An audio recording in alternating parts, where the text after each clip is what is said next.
जय श्री कृष्णा। राधे राधे। नमस्कार दोस्तों, आज के इस वीडियो में हम सुनेंगे सट तिल एकादशी व्रत की कथा। हर साल माघ माह के कृष्ण पक्ष के दशमी तिथि के अगले दिन सट तिल एकादशी का व्रत हम सभी रखते हैं। इस व्रत में भगवान श्री हरि के साथ ही माँ लक्ष्मी की पूजा अर्चना की जाती है। ऐसा करने से साधक को धन धान्य सुख समृद्धि की प्राप्ति होती है तथा सभी प्रकार के कष्टों से मुक्ति प्राप्त होती है। इस कथा के बारे में एक बार भगवान विष्णु ने नारद जी के पूछने पर स्वयं बतलाया था। दोस्तों, सट तिल एकादशी व्रत के संपूर्ण लाभ को प्राप्त करने के लिए इस व्रत की कथा का श्रवण करना अनिवार्य होता है। जो भी व्रती हैं उन्हें तो अनिवार्य रूप से इस कथा का श्रवण करना चाहिए, और जो व्रत किसी भी कारण से नहीं कर पाते हैं उन्हें तो और भी ज़्यादा श्रवण करना चाहिए, ताकि ठाकुर जी की कृपा की उन्हें प्राप्ति हो और जीवन की सभी परेशानियों से मुक्ति हो। बिना ठाकुर जी की कृपा के व्यक्ति एक कदम भी आगे नहीं बढ़ सकता है। जिस घर पर ठाकुर जी की कृपा हो जाती है, जिस व्यक्ति पर ठाकुर जी प्रसन्न हो जाते हैं, भगवान श्री हरि प्रसन्न हो जाते हैं, उस व्यक्ति को जीवन में कभी भी किसी बात के लिए दुखी नहीं होना पड़ता है। आइए व्रत की कथा आरंभ करते हैं। दोस्तों, यदि आप पहली बार आए हो तो चैनल को लाइक ज़रूर कर लीजिएगा और सब्सक्राइब भी कर लीजिएगा, ताकि हमारे लेटेस्ट जितने भी वीडियोज़ आएंगे उनकी नोटिफिकेशन सबसे पहले आप तक पहुंच पाएंगी।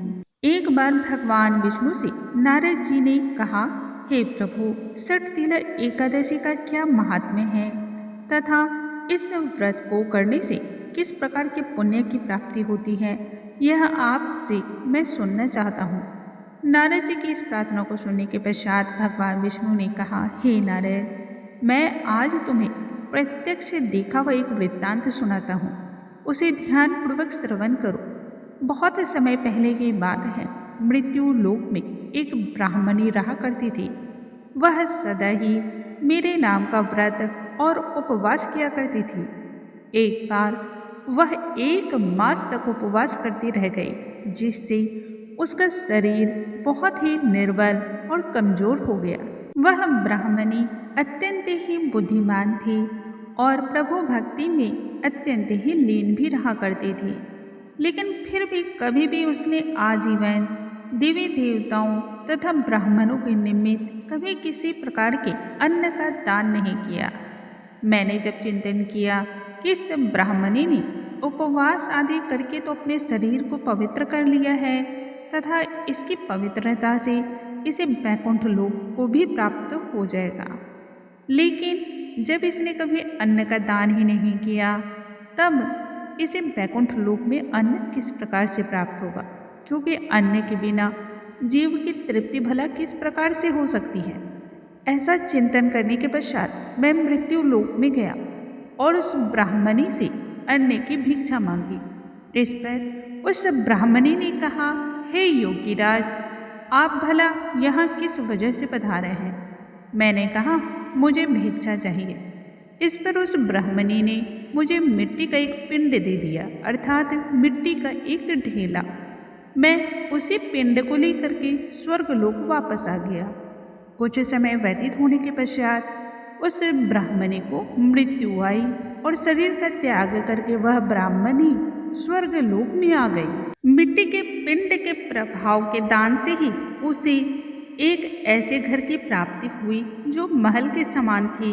उस घर में एक आम का वृक्ष था, किंतु वह घर अन्य सभी वस्तुओं से रिक्त था, यानी कि खाली था।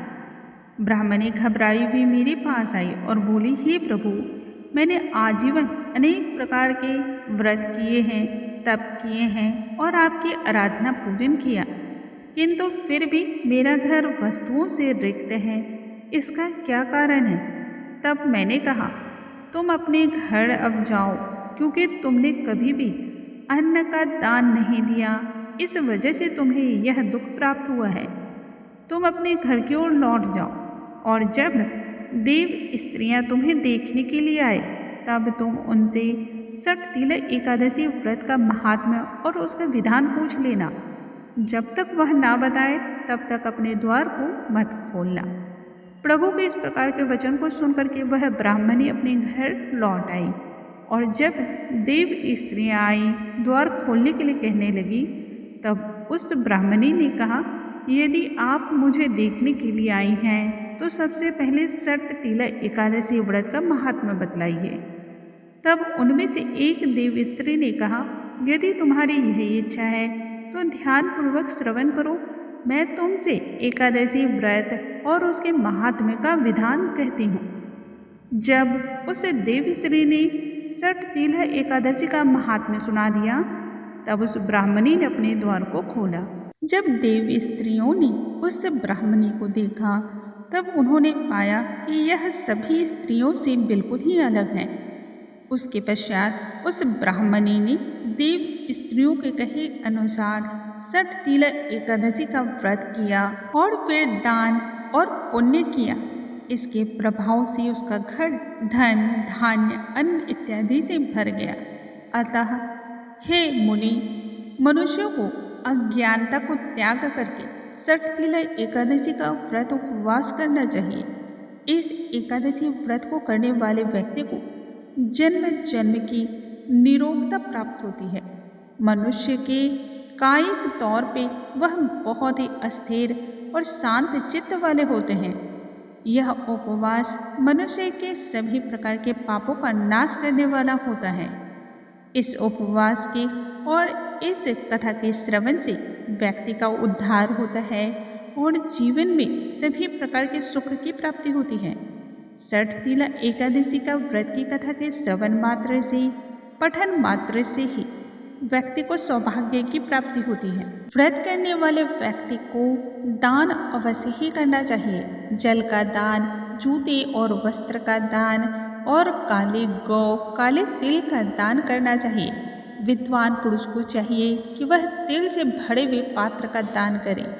उन तिलों को बोने पर उनसे जितनी शाखाएं होंगी उतने 1000 वर्षों तक स्वर्ग लोक में स्थान की प्राप्ति होती है। इस प्रकार से आज के इस वीडियो में हमने सुना सठ तिल एकादशी व्रत की कथा। बोलो भगवान श्री नारायण की जय, स्वामी नारायण की जय, भगवान श्री हरे की जय। स्वामी नारायण नारायण हरे हरे, जप लो नारायण नारायण हरे हरे, रट लो नारायण नारायण हरे हरे हरे हरे। दोस्तों, अगले वीडियो में नई जानकारी के साथ हम फिर से मिलेंगे।